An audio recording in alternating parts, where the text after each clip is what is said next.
Okay, thank you very much for the chance that has been given.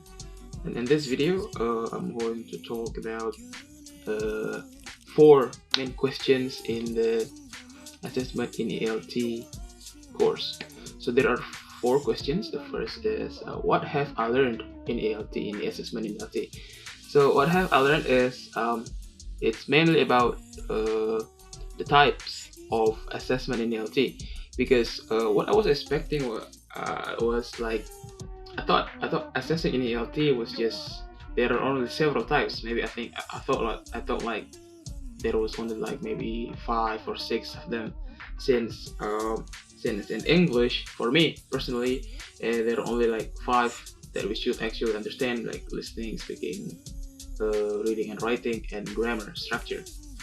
And I thought that the assessment will be only related or around those five fields, but it turned out that there were a lot of them.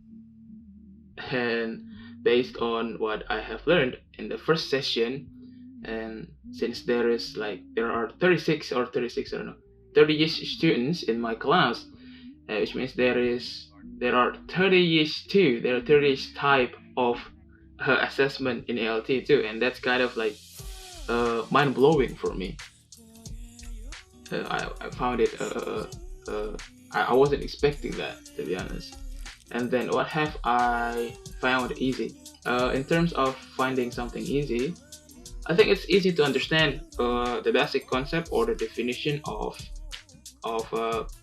each of these this assessment in LT. For example, like since I was talking about portfolio assessment, I found it easy to understand about portfolio assessment. Portfolio assessment is basically making some kind of works that related to the field that we are taking. For example, like if I was an English literature student, so my lecturer asked me to make some works related to my major, my literature, such as like making poetry, making movie, making drama, and etc. etc.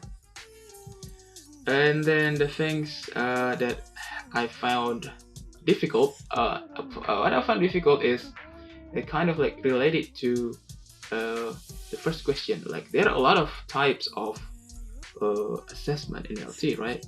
So the first thing that I find difficult is that how can I how to say this, decide which assessment should I take, right? That's the first.